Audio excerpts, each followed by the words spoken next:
तो हम पढ़ रहे थे क्लास 12 फिजिक्स, जिसमें हमारा चैप्टर चल रहा था करंट इलेक्ट्रिसिटी। इससे रिलेटेड हमने पूरी थ्योरी पढ़ ली है इस चैप्टर की, जितनी भी थ्योरी थी इस चैप्टर की हम खत्म कर चुके हैं।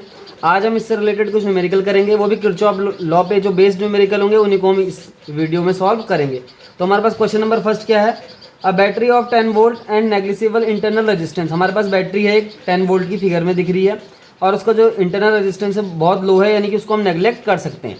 Is connected across the diagonally opposite corner of the cubical network. ये किससे जुड़ा हुआ है, ये डायगोनल पे जुड़ा हुआ है, देखो अपोजिट डायगोनल पे जुड़ा हुआ है, और एक क्यूब से जुड़ा हुआ है, ये क्यूब जुड़ा हुआ है बीच में, कंसिस्टिंग ऑफ 12 रजिस्टर्स। और ये क्यूब में जो है 12 रजिस्टर्स हैं, क्योंकि क्यूब की 12 साइड होती है, इसलिए 12 साइड पे उसके 12 रजिस्टर्स लगाए गए हैं। ईच ऑफ रजिस्टेंस 1 ओम, और जितने भी रजिस्टेंस हैं ये सारे के सारे 1 ओम के रजिस्टेंस है, ये गिवन दिया हुआ है।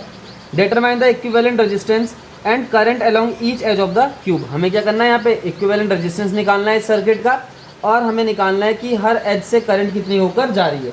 तो हम इसको सॉल्व कर लेते हैं, बहुत आसान है ये भी। देखो हमें क्या करना है, सबसे पहले यहाँ पे किरचॉफ का लॉ अप्लाई करना है, क्योंकि किरचॉफ के लॉ पे बेस्ड क्या है, न्यूमेरिकल है। तो सबसे पहले हम किरचॉफ का सेकंड लॉ अप्लाई करते हैं। इसमें देखो एक क्लोज पाथ लेंगे, क्या लिखेंगे, by applying Kirchhoff second law. हम क्या कर रहे हैं, किरचॉफ का सेकंड लॉ अप्लाई कर रहे हैं।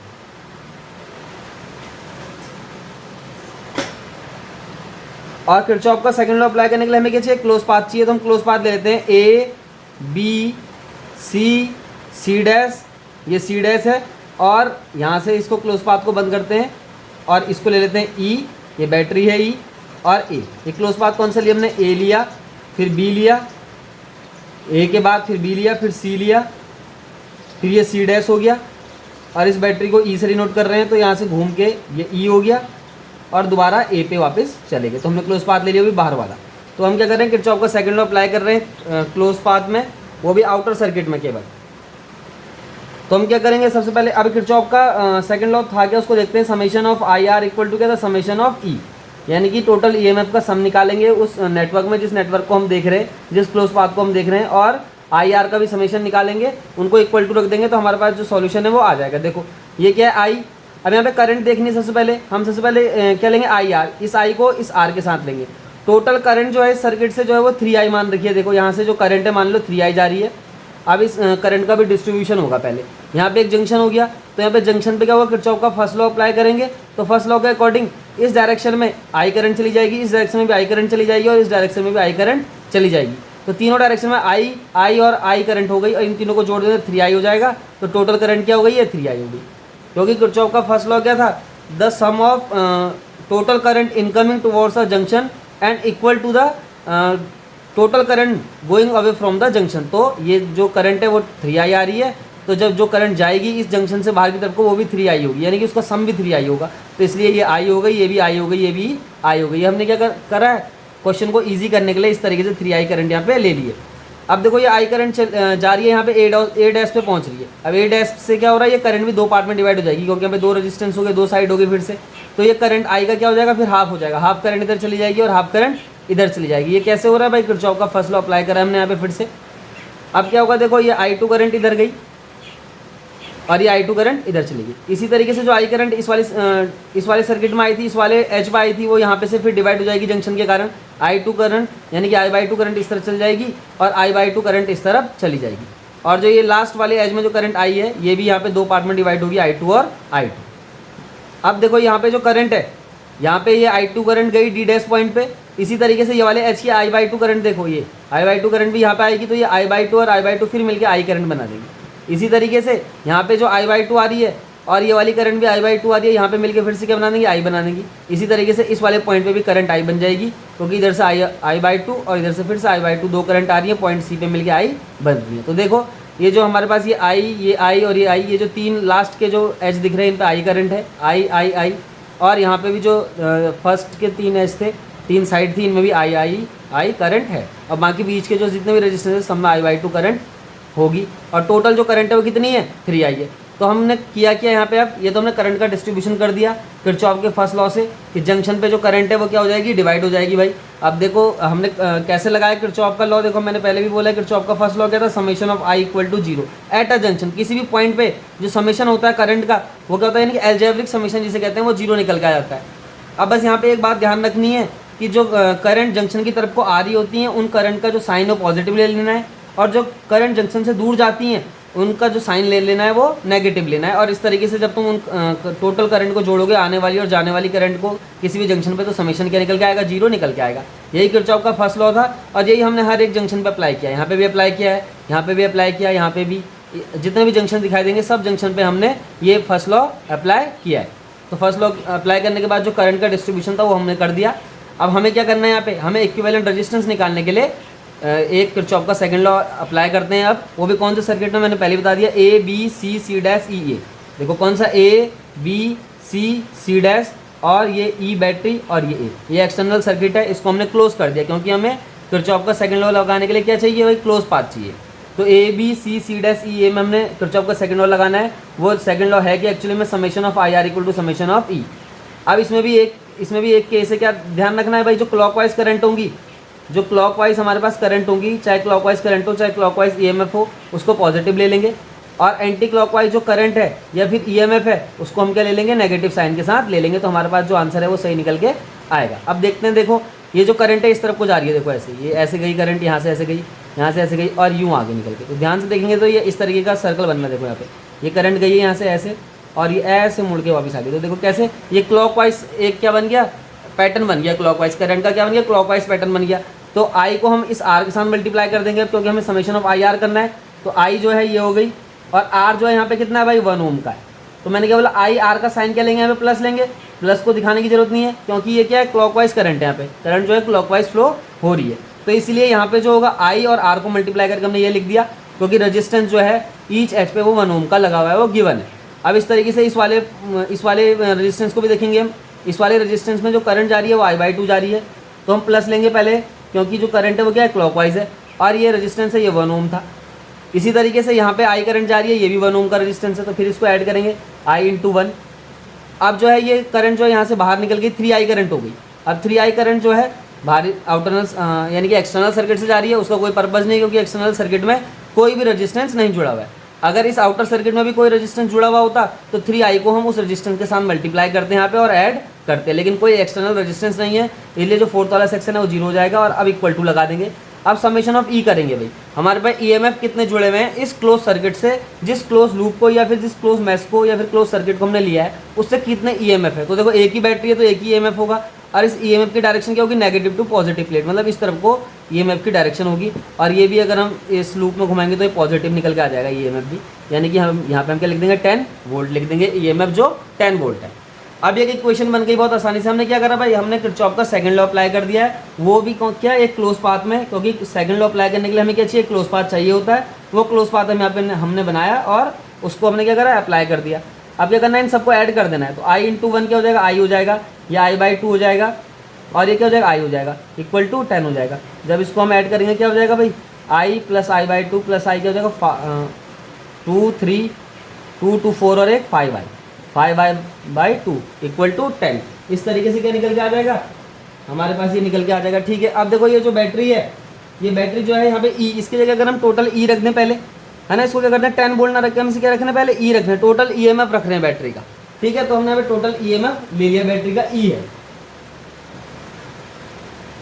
तो इसको ई रहने देंगे हम इस तरीके से। तो ई बराबर क्या आ जाएगा, 5i/2 निकल के आ जाएगा। तो हमने क्या करा, अभी यहाँ पे 10 वोल्ट नहीं रख रहे हैं, अभी हम क्या कर रहे हैं, सिंपल ईएमएफ रख रहे हैं बैटरी का, उसको ई कंसीडर करके। तो ई रख दिया हमने यहाँ पे, तो ई बराबर 5i/2 हमारे पास निकल के आ गया। अब हमें क्या करना है, अब हमें निकालना है टोटल क्या रेजिस्टेंस निकालना है। तो टोटल रेजिस्टेंस निकालने के लिए क्या करेंगे हम, देखो पहले तो ये तो ईएमएफ निकल गया, बैटरी का क्या निकला, इसे इक्वेशन फर्स्ट मान लो, ये बैटरी का ईएमएफ यानी कि maximum potential difference between the terminals of the battery, ये निकल के आ गया। अब हमें अच्छे से पता है ई बराबर क्या होता है। अब एक फॉर्मूला अगर आप याद करोगे पोटेंशियल डिफरेंस का क्या होता है, वी बराबर IR होता है। अब यहाँ पे टोटल ईएमएफ तो ई है बैटरी का, यानी कि ये भी क्या है, पोटेंशियल डिफरेंस ही है बैटरी का, तो ई बराबर भी क्या होगा, IR ही होगा। आई तो करंट हो गई। अब टोटल करंट कितनी है सर्किट से निकलने वाली, यानी कि इस बैटरी से निकलने वाली वो 3i है। हम क्या कर रहे हैं, टोटल बैटरी की बात कर रहे हैं, बैटरी का टोटल ईएमएफ ई है, उसको हम पोटेंशियल डिफरेंस भी कहेंगे बैटरी के लिए, वो उसका मैक्सिमम पोटेंशियल डिफरेंस है। तो मैक्सिमम पोटेंशियल डिफरेंस के लिए formula V equal to IR ही अप्लाई होगा, ओम्स का लॉ अप्लाई करेंगे सिंपल। V की जगह हम क्या करेंगे, बैटरी का ईएमएफ ई रख देंगे। अब I की बात आ गई, तो I जो है इस बैटरी से टोटल करंट जो है वो 3i फ्लो हो रही है बाहर को, तो I की जगह 3i हो जाएगा इंटू R। अब आर की जगह क्या आएगा, टोटल इक्विवेलेंट रेजिस्टेंस जो इस बैटरी से जुड़ा हुआ है। तो टोटल इक्विवेलेंट रेजिस्टेंस क्या होगा, इन जितने भी क्यूब में जितने भी रेजिस्टेंस जुड़े हुए हैं 12 के 12, उनका जो इक्विवेलेंट होगा उसको हम आर इक्विवेलेंट यहाँ पे कहेंगे। तो आर इक्विवेलेंट हमें निकालना था। आर इक्विवेलेंट कैसे निकल जाएगा भाई, ये हो जाएगा E/3I। ई की वैल्यू हम निकाल चुके हैं 5I/2 और अपॉन क्या है 3I है। अब इस आई से आई कैंसिल हो जाएगा तो हमारे पास जो आंसर आएगा कितना निकल जाएगा 5/6 ओम। तो हमारे पास क्या है, टोटल रेजिस्टेंस इक्विवेलेंट रेजिस्टेंस इस सर्किट से निकल के आ गया। हमने क्या करा, सिंपल हमने किरचॉफ के लॉ अप्लाई करे इस सर्किट को सॉल्व करने के लिए, आर इक्विवेलेंट निकालने के लिए, तो हम वो निकाल चुके हैं। अब हम क्या करेंगे, अब हमें क्या निकालना है, डिटरमाइन द इक्विवेलेंट रेजिस्टेंस, ये तो हो गया, and current along each edge of the cube. तो करंट निकालनी है टोटल, तो करंट निकालने के लिए भी दोबारा यही फॉर्मूला में अप्लाई करेंगे। देखो हम क्या लिखेंगे, E = 3I होगा और आर इक्विवेलेंट निकल के आ जाएगा। अब देखो हमारे पास ई तो गिवन है पहले से, ये 10 वोल्ट है। देखो हमने यहाँ पे अप्लाई नहीं किया ना, लेकिन वहाँ पे रख सकते थे 10 वोल्ट। तो क्या है, देखो यहाँ पे ई जो है गिवन हमारे पास 10 वोल्ट है, इसकी जगह 10 रख दो। अब ये 3I की बात हो गई, 3 × I को ऐसे रहने दो। आर इक्विवेलेंट तो निकाल के आ चुके हो 5/6 इस तरीके से। तो ये 3 से 6 कट जाएगा, 3 × 2 = 6। तो ये क्या निकल के आएगा भाई, यहाँ से I बराबर 2 उधर चला जाएगा, 10 × 2 और 5 डिवाइड में चला जाएगा। तो 5 × 2 = 10 हो गया। तो I बराबर जो है वो कितना निकल के आ गया भाई, 4 एम्पियर। टोटल करंट यानी कि आई की जो वैल्यू है, जो आई यहाँ जा रही है, यहाँ जा रही है, यहाँ जा रही है, ये कितनी होगी 5 एम्पियर हो गई, ये भी 5 एम्पियर, ये भी 5 एम्पियर। तो टोटल करंट कितनी हो जाएगी 5 × 3 15 एम्पियर। 5 नहीं है सॉरी, क्या है वो 4 एम्पियर निकल के आया हमारे पास ना टोटल करंट। तो इस वाले एज में भी 4 एम्पियर की करंट जा रही है, इस वाले एज में भी 4 एम्पियर की करंट, इस वाले एज में भी 4 एम्पियर की करंट जा रही है। यहाँ से जो है करंट आई फिर डिवाइड हो रही है, I/2 जा रही है, फिर I/2। तो यानी कि 4 का हाफ करेंगे तो 2 एम्पियर इधर जाएगी, 2 एम्पियर इधर जाएगी। तो इस तरीके से करंट का क्या होगा, डिस्ट्रीब्यूशन हो जाएगा। जो इस आई की वैल्यू हम कितना निकाल चुके हैं, 4 एम्पियर निकाल चुके हैं। यानी कि एक एज में जो है, इस एज में, इस एज में, इस एज में जो है करंट 4 एम्पियर की जा रही, जहाँ I/2 है वहाँ 2 एम्पियर की करंट होके जा रही है। और टोटल करंट की बात करोगे तो 4 × 3 = 12 एम्पियर की करंट इस टोटल सर्किट से होके जाएगी। तो ये तुम्हारे पास एक क्वेश्चन था जिसमें हम किरचॉफ का फर्स्ट लॉ और सेकंड लॉ अप्लाई कर रहा और क्या करा, उससे नॉर्मली हमारे क्या हो गया, जनरल से आंसर निकल के आ गया। तो ध्यान रखना है किरचॉफ का फर्स्ट लॉ कैसे अप्लाई करना है। जंक्शन जहाँ पे आएंगे वहाँ पे किरचॉफ का फर्स्ट लॉ अप्लाई होगा, वो भी करंट के डिस्ट्रीब्यूशन को दिखाने के लिए। और किरचॉफ का सेकंड लॉ जो अप्लाई करेंगे वो किसी क्लोज लूप में कर देंगे और वहाँ से क्या होगा, क्वेश्चन का सॉल्यूशन निकल के आ जाएगा। इक्विवेलेंट रेजिस्टेंस या फिर करंट ऐसा कुछ निकालने के लिए बोलेगा वो, और आसानी से निकल के आ जाएगा। तो हमारे पास ये क्वेश्चन नंबर फर्स्ट था, आसान है, ये सिंपल है, हो जाएगा आपसे। अब हम नेक्स्ट न्यूमेरिकल कर लेते हैं। हमारे पास न्यूमेरिकल क्या है, determine the current in each branch of network. हमारे पास एक नेटवर्क दे रखा है, इस नेटवर्क के ईच ब्रांच में हमें क्या निकालनी है, करंट निकालनी है। कहने का मतलब हमें जितनी भी करंट यहाँ पे दिखाई दे रही है, I1, I2, I3, ये सब करंट हमें मेजर करनी है। तो सबसे पहले हम करंट का डिस्ट्रीब्यूशन समझ लेते हैं। करंट का डिस्ट्रीब्यूशन कैसे होता है, तो करंट डिस्ट्रीब्यूशन के लिए हम किरचॉफ का फर्स्ट लॉ अप्लाई करते हैं, उसी को देखते हैं। Applying Kirchhoff first law, applying Kirchhoff first law. ध्यान रखना है कि किरचॉफ का जो फर्स्ट लॉ अप्लाई करेंगे उसको यहाँ पे लिखने की जरूरत नहीं है, तो केवल तुम्हारे समझने के लिए मैं यहाँ पे लिख रहा हूँ। तो आपको केवल समझना है कि किरचॉफ का फर्स्ट लॉ कैसे कैसे अप्लाई करते हैं। तो किरचॉफ का फर्स्ट लॉ जो है वो जंक्शन रूल है। क्या है वो, एक्चुअली में जंक्शन रूल है, वो कहीं पर जंक्शन पर ही अप्लाई होता है। तो जंक्शन ए पे देखते हैं, सबसे पहले ए जंक्शन पे देखते हैं, ये वाला जंक्शन ए है। अब किरचॉफ का फर्स्ट रूल है क्या, कि sum of incoming currents, simple language में समझते हैं, सम ऑफ, या फिर ऐसा समझो algebraic sum of incoming currents, incoming currents towards a junction is equal to sum of currents going from the junction, sum of current going from the junction, जो junction से दूर जा रही हैं, ऐसा करना है। देखो इस पॉइंट ए की बात हम कर रहे हैं, इस पॉइंट पे जो करंट आ रही है वो आने वाली करंट पॉइंट ए पे केवल ये है, बैटरी से जो 10 वोल्ट की बैटरी से आ रही है, I1 करंट आ रही है। तो I1 करंट तो इनकमिंग करंट हो गई। अब जो आउटवर्ड करंट है, यानी कि जाने वाली करंट है इस जंक्शन से 2 करंट जा रही है। देखो एक तो इस तरफ जा रही है और एक इस तरफ जा रही है। ये जो है इस तरफ को ऐसा साइन है, इस तरफ को ऐसा साइन है, ठीक है ना। तो मैंने क्या बोला, एक करंट तो क्या कहते हैं, देखो I1 करंट इस तरफ आई और करंट इस जंक्शन पे आई। इस जंक्शन पे आने के बाद 2 पार्ट में डिवाइड हो गई, एक तो I2 चलेगी, एक इस तरफ चलेगी। तो इन दोनों जो सम है, ये दोनों करंट है, जो एक इस ब्रांच में जाने वाली, AB ब्रांच में जाने वाली, और दूसरा ये AD ब्रांच में जाने वाली जो करंट है, इसका सम जो है वो इनकमिंग करंट के बराबर होना चाहिए, यानी कि I1 के बराबर होना चाहिए। तो ये तो हमने इनकमिंग करंट निकाल दिया, यहाँ पर लिख दो IC लिख दिया मैंने, इनकमिंग करंट हो गई है। अब मैं आउटगोइंग करंट निकालूंगा इस जंक्शन से, इस ए जंक्शन से आउटगोइंग करंट निकालूंगा, सम निकालूंगा। अगर I1 आ गया तो जो है किरचॉफ का फर्स्ट लॉ बिल्कुल सही अप्लाई हुआ है। तो देखते हैं क्या है। देखो I2 ले रखा है इस तरफ और इस तरफ क्या ले रखा है, I1 - I2, मतलब इस I1 में से इस I2 को माइनस किया था। तो ऐड करेंगे I1 - I2, क्योंकि इस वाली ब्रांच में I1 - I2 करंट जा रही है, इस वाली ब्रांच में I2 करंट जा रही है। दोनों को ऐड करा तो देखो I2 कैंसिल हो गया, क्या बचा I1। तो किरचॉफ का जो फर्स्ट लॉ है हमने पॉइंट जंक्शन ए पे लगाया, तो इस तरीके से क्या हुआ, I1 करंट इस बैटरी से आ रही थी 10 वोल्ट की इस जंक्शन की तरफ को, और वो I2 और I1 माइनस I2 में डिवाइड होगी। अब दूसरी बैटरी एक और लगी हुई है 5 वोल्ट की इस तरफ, इस बैटरी पे भी ध्यान देते हैं। इस बैटरी से जो है I3 करंट जा रही है देखो जंक्शन बी की तरफ, क्योंकि जाएगी किस तरफ से, किस तरफ को जाती है current, negative plate to positive plate, यानी कि जो छोटी प्लेट होती है बैटरी की उससे बड़ी प्लेट की तरफ को करंट चली जाती है। तो I3 करंट जा रही है जंक्शन बी पे देखो, तो जंक्शन बी पे I3 करंट जा रही है, इधर से I2 करंट आ रही है, तो दोनों मिल जाएंगी। दोनों मिलने के बाद I2 प्लस I3 करंट नीचे की तरफ को BC जो पार्ट है उसमें नीचे की तरफ को आ जाएगी। अब फिर इस पॉइंट सी पे क्या होगा देखो, अब हम केवल इसको समझना है, हम क्या कर रहे हैं, करंट का डिस्ट्रीब्यूशन समझ रहे हैं। तो करंट का डिस्ट्रीब्यूशन समझना जरूरी है, तभी जाके I1 I2 और I3 की वैल्यू आप कैलकुलेट कर पाओगे। पहले जब तक पता नहीं होगा कि करंट डिस्ट्रीब्यूट कैसे होता है सर्किट में, तब तक आप क्या करेंगे कि इसकी वैल्यू फाइंड आउट नहीं कर पाएंगे करंट की। तो देखो जंक्शन सी पे अब कौन सी करंट आ रही है, ये I2 प्लस I3 करंट इस जंक्शन सी पे आ रही है। तो जंक्शन सी पे जो है करंट दो पार्ट में डिवाइड होगी, एक तो इस तरफ जाएगी बैटरी की तरफ को, जो हमारे पास ओरिजिनल बैटरी है यानी कि 10 वोल्ट की जो बैटरी है उस तरफ को, जो इसकी करंट थी, इसकी I1 करंट बाहर गई थी, तो I1 करंट ही इस बैटरी में दोबारा वापस चली जाएगी। इस बात का आपको ध्यान रखना है कि जितनी करंट किसी बैटरी से निकलती है उस बैटरी में उतनी करंट वापस भी आ जाती है। तो I1 करंट जो है इस बैटरी की तरफ को वापस चली जाएगी। अब इस I2 प्लस I3 करंट आ रही है टोटल, I1 इसमें से इधर को चली गई, देखो I2 plus I3 total current आ रही है इस जंक्शन सी पे, और उसमें से इस I2 प्लस I3 में से I1 करंट इधर चली गई, तो जो CD पार्ट है उसमें कितनी करंट बच जाएगी, I2 plus I3 minus I1। जैसे हमने जंक्शन ए पे करा ठीक उसी तरीके से जंक्शन सी पे होगा, कुछ करंट इस तरफ को चली गई I1 करंट, तो इस तरफ कितनी बचेगी, I2 plus I3 minus I1। यहाँ पे भी यही किया था देखो, I1 करंट में से I2 करंट इधर को चली गई, तो इधर कितनी बची थी, I1 माइनस I2।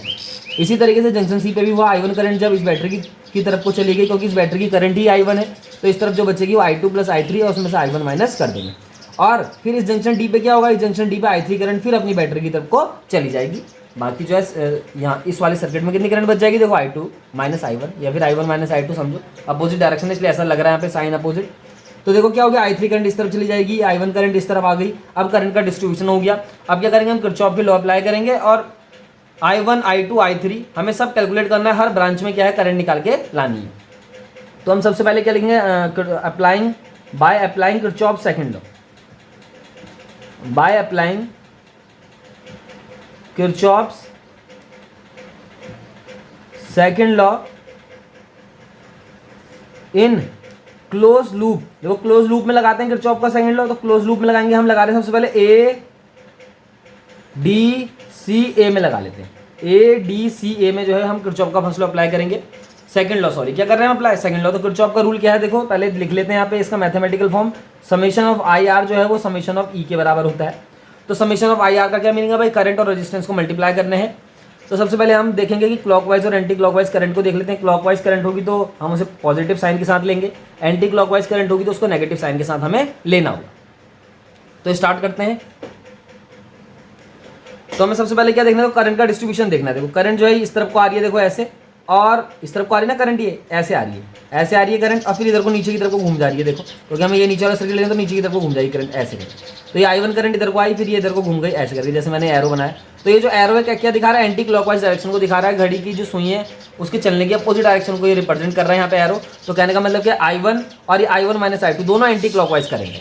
बात हो गई इस करंट की जो इस वाले पार्ट में आ रही CD पार्ट में, I2 plus I3 minus I1, तो देखो ये इस तरफ को आ रही है नीचे की तरफ को, तो ये इस तरह ऐसे घूम जाएगी। देखो ऊपर की तरफ को ऐसे हम इसको इस क्लोज पाथ में घुमाएंगे जिस क्लोज पाथ को हमने यहाँ पे सेलेक्ट किया है।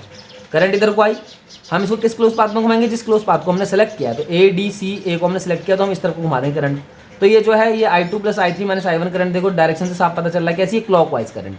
तो अब हमें करंट की डायरेक्शन मिल गई और हम इसको सिंपल अप्लाई कर देंगे। देखो क्योंकि IR सबसे पहले I1 के साथ हम क्या लेंगे, 1 लेंगे, I1 R1 करेंगे। सबसे पहले I1 है और R1 जो है ये देखो 1 ओम का, तो 1 ओम ले लेंगे इंटू 1, लेकिन क्या लगाना माइनस साइन, क्योंकि यहाँ पे एंटी क्लॉकवाइज करंट की बात हुई थी। इसी तरीके से I1 माइनस I2 है, ये भी एंटी क्लॉकवाइज है, तो इसके लिए हम I1 माइनस I2 माइनस के साथ लेंगे यहाँ पे, और इसके रेजिस्टेंस से मल्टीप्लाई कर देंगे 4 यहाँ पे रेजिस्टेंस है। अब फिर हम इसमें ऐड करेंगे क्या, देखो अब हमें प्लस साइन लेंगे क्योंकि इस वाले पार्ट में जो है वो पॉजिटिव करंट है, क्लॉकवाइज करंट है। तो I2 plus I3 minus I1 लिखेंगे यहाँ पे, I2 प्लस I3 माइनस का I1, और इक्वल टू में क्या बच जाएगा भाई, अब समेशन ऑफ E आता है। तो देखो इस वाले पार्ट से ADCA वाले पार्ट से क्या जुड़ी है, बैटरी ये जुड़ी है, कितने वोल्ट की, 10 वोल्ट की। और देखो इसकी डायरेक्शन जो होती है EMF की वो small plate to big plate की तरफ, यानी कि माइनस प्लेट से प्लस प्लेट की तरफ होती है। तो इसकी जो डायरेक्शन है वो भी करंट की तरह है, इस वाले I1 करंट की तरह इसकी डायरेक्शन है। तो उसकी डायरेक्शन क्या थी, एंटी क्लॉकवाइज, तो इसकी डायरेक्शन भी एंटी क्लॉकवाइज हो जाएगी। तो EMF भी यहाँ पे क्या हो जाएगा, माइनस में निकल के आ जाएगा। अब आप क्या करेंगे, इस इक्वेशन को सॉल्व करेंगे। तो जैसे इस इक्वेशन को सॉल्व करेंगे तो इक्वेशन बन जाएगी यहाँ पे हमारे पास 7i1 क्या बनेगी, 7i1 minus 6i2 minus 2i3 equal to 10। तो इक्वेशन नंबर 1 इसको हम नाम दे देंगे, ये एक इक्वेशन बन जाएगी। ठीक हो गई बात। अब हम दूसरा क्लोज पाथ लगाएंगे। जैसे दूसरा क्लोज पाथ क्या है हमारे पास, दूसरा क्लोज पाथ अप्लाई कर लेते हैं। देखो ABCA, तो हम लिखेंगे, फिर से लिखेंगे हम अगेन या सिमिलरली लिख दो, अप्लाइंग किरचॉफ सेकंड लॉ,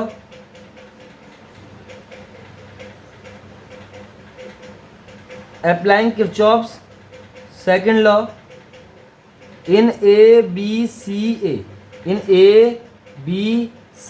इस पार्ट में हमें क्या करना है, किरचॉफ का सेकंड लॉ अप्लाई करना है। तो देख लेते हैं इसमें करंट कौन सी क्लॉकवाइज है, कौन सी एंटी क्लॉकवाइज है। देखो ये I1 करंट आई, अब हम ऊपर की तरफ को घूम गए ऊपर वाले पाथ में, तो I1 करंट कुछ इस तरह के घूमेगी। देखो I2 के साथ ये I1 आई ना नीचे की तरफ से, ऐसे ये I1 आ रही है, ये I2 है, ये भी ऊपर को जा रही है, तो मतलब ये करंट ऊपर को ऐसे जा रही है ऐसे, और ये करंट नीचे को आ रही है। देखो यहाँ से ये भी बिल्कुल ऐसी आ रही है, बिल्कुल मतलब टोटल जो चारों की चारों करंट है गोल गोल घूम रही है। देखो ना तीनों करंट, ये भी और ये भी इधर को घूमी। अब क्लोज पाथ ऊपर की तरफ को, तो ऊपर की तरफ को घूम जाएगी करंट, और फिर I2 प्लस I3 भी नीचे की तरफ को, बिल्कुल एक ही पैटर्न है।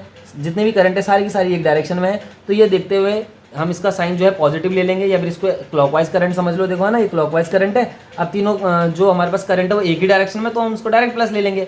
ऐसा भी होता है, देखो करंट जो होती है जो सेम डायरेक्शन में होती है उनको प्लस ले लो, और जो अपोजिट डायरेक्शन में करंट होती है उनको माइनस साइन के साथ ले लो, और ईएमएफ भी उसी के अकॉर्डिंग ले लो। ऐसा भी हो सकता है। लेकिन और एक तरीका और क्या बताया मैंने कि क्लॉकवाइज जो करंट होगी उनको पॉजिटिव ले लेना, जो एंटी क्लॉकवाइज करंट होगी वो नेगेटिव ले लेना। तो यहाँ पे जो करंट है I1 I2 और ये I2 प्लस I3, ये तीनों की तीनों क्लॉकवाइज हैं, तो ये सब प्लस में आएंगी। तो हम लिखेंगे, तो सबसे पहले I1 के साथ 1 को मल्टीप्लाई करेंगे, क्योंकि I1 इंटू आर होगा, ये वाला फॉर्मूला लगाएंगे, summation of I1 into are होगा, I1 इंटू 1, फिर I2 इंटू 1 होगा यहाँ पे ऐड करके। ये सब हम क्या कर रहे हैं, I के साथ R मल्टीप्लाई करें, रजिस्टेंस मल्टीप्लाई करें। अभी I2 प्लस I3 हो गया, I2 प्लस I3 हो गया। इसको किससे मल्टीप्लाई करेंगे, 2 के साथ, इक्वल टू क्या है, देखो ईएमएफ देखो इस ब्रांच से कितना जुड़ा हुआ है, ABCA, ये 10 वोल्ट का जुड़ा हुआ है। तो ये भी जो है ईएमएफ भी इसी के अकॉर्डिंग हो, करंट के according, negative to positive plate. जैसे करंट है वैसे ईएमएफ भी है नेगेटिव टू पॉजिटिव प्लेट, यानी कि ये भी क्लॉकवाइज है। तो इसको भी हम 10 ले लेंगे इस तरीके से। तो हमारे पास एक और नई इक्वेशन यहाँ पे बनेगी। तो ये जो इक्वेशन बनी है ये क्या भाई, ये है I1 plus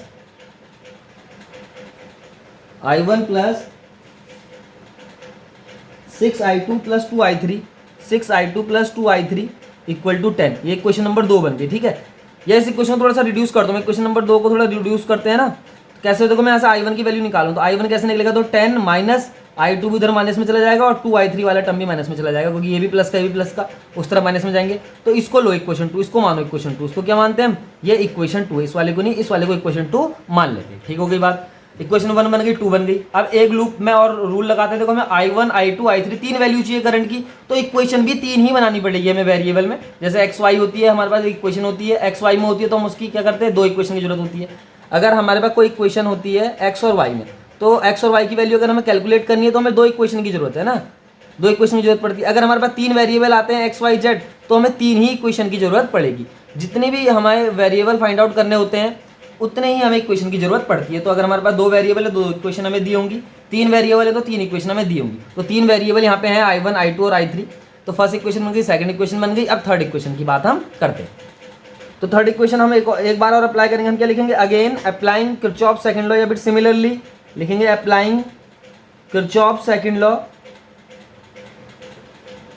Kirchhoff second law in BDEA। देखो किस में हुआ, BD, ये E ले लो, इसको A ले लो, ये सॉरी ये क्या B है, वापस B में आएंगे ना, BDEB। ये हमारे पास क्या है भाई, ये हमारे पास क्लोज पाथ है, इस पे हमने फिर अप्लाई करना है ये वाला रूल।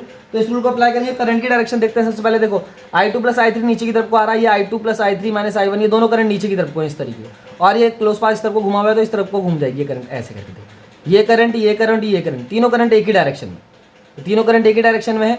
तो क्या हो जाएगा, देखो हमारे पास जो ये करंट है वो कैसे निकल के आएगी भाई, ये देखो एंटी क्लॉकवाइज निकल के आएगी, एंटी क्लॉकवाइज है। और I3 जो है ये ऐसे जा रही है, देखो ऐसे ना, ऐसे करके I3 ऐसे जाएगी, तो ये क्लॉकवाइज हो जाएगी।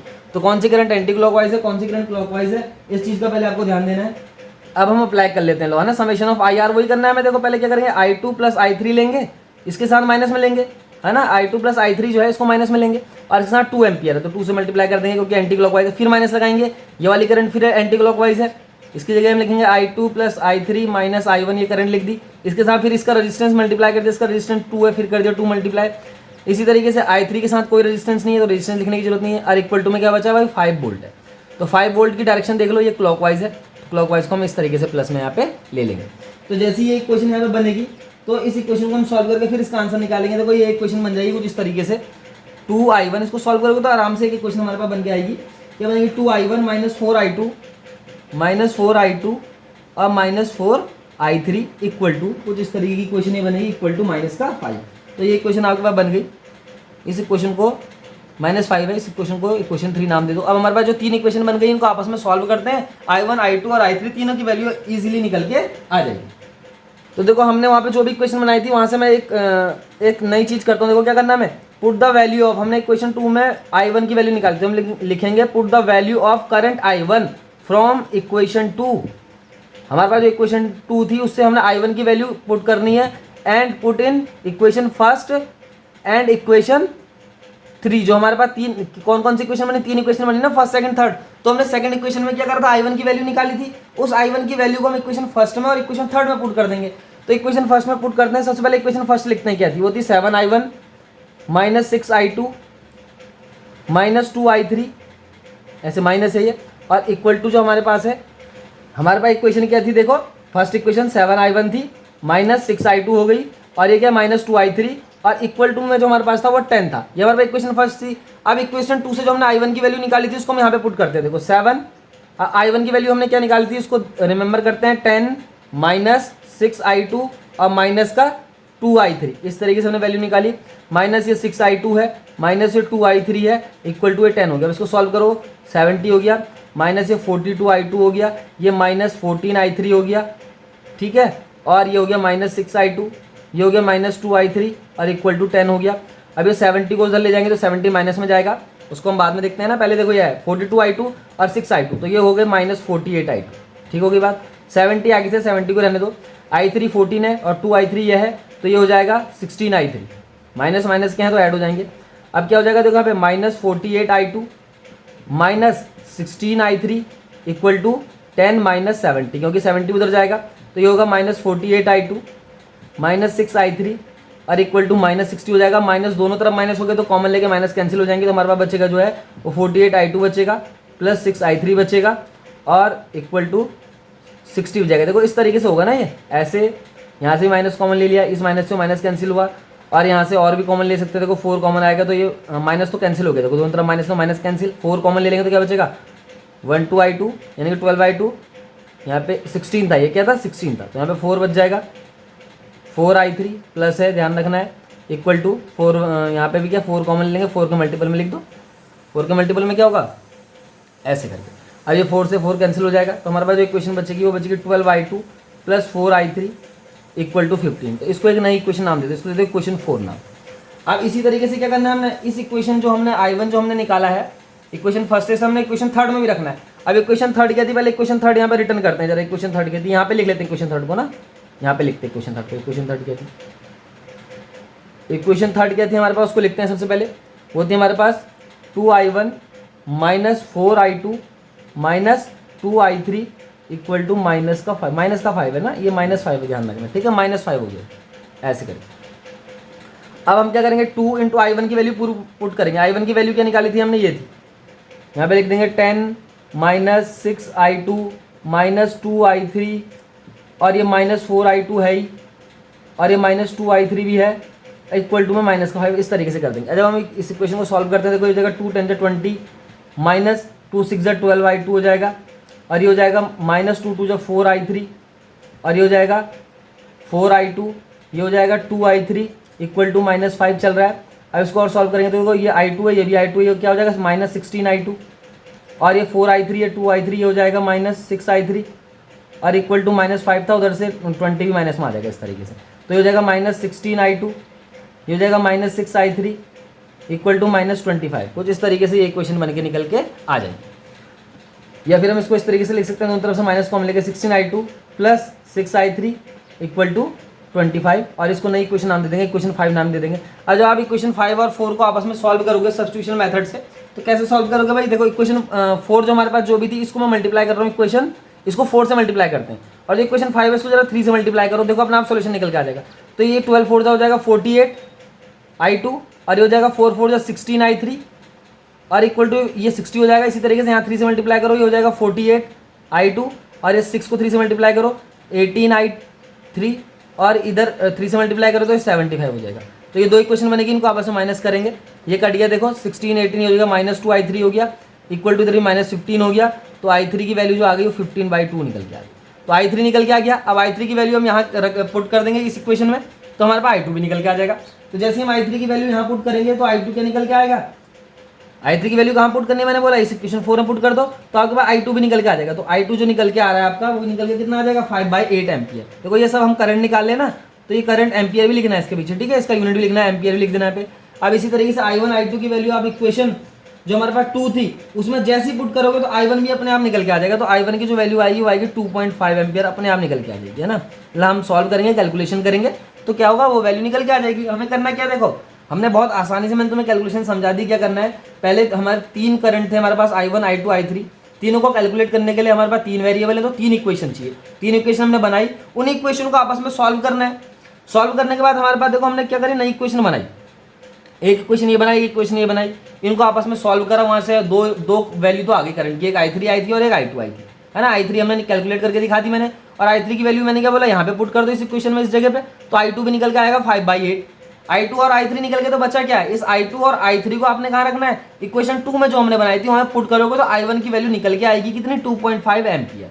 तो i1 भी निकल गया, i2 भी निकल गया, i3 भी निकल गया। इसी तरीके से आप क्या करेंगे, जितने भी ब्रांच है इसकी उसमें सब में करंट आराम से मेजर हो जाएगा, यानी कि इजीली सारी ब्रांच में करंट निकाल देंगे। अब हमारे पास ब्रांच कौन कौन सी उसको देखो। सबसे पहले हमारे पास जो है ए बी ब्रांच थी, ए बी ब्रांच में कितना करंट था, i2 करंट था, तो i2 की वैल्यू रख देंगे 5/8 एम्पियर। तो ऐसे ही करके तो हमें क्या करना है, ब्रांच में करंट तो निकालना है, और करना क्या है, हमारे पास नेक्स्ट ब्रांच क्या थी, एडी ब्रांच थी। एडी ब्रांच में कितना करंट था, i1 माइनस i2 के बराबर। अब i1 कितना है भाई, 2.5 एम्पियर है, माइनस i2 कितना है, i2 यह 5/8 को जब आप सॉल्व करेंगे तो कुछ इस तरीके से आएगा, 0.6 और 2 ऐसे करके आएगा। तो इसको आप माइनस कर देंगे तो ये भी निकल जाएगा ना, जितना भी आएगा क्या आएगा, एम्पियर आ जाएगा। तो ये भी वैल्यू निकल जाएगी। इस तरीके से आप सारे जितने ब्रांचेस सब में निकाल देंगे सबकी, क्योंकि उनके सामने करंट रखा हुआ है। किसी ब्रांच में i2 प्लस i3 करंट जा रहा है, किसी ब्रांच में i2 plus i3 minus i1 current जा रहा है। तो हर ब्रांच में हमें करंट निकालना, तो हम इस तरीके से इसको मेजर कर देंगे। तो इतना आसान न्यूमेरिकल था, सिंपल बेसिक क्या है इसमें, बेसिक अलजेब्रिक मैथ है, उसको हमें सॉल्व करना है, आसानी से हमारा आंसर निकल के आ जाएगा। Thank you.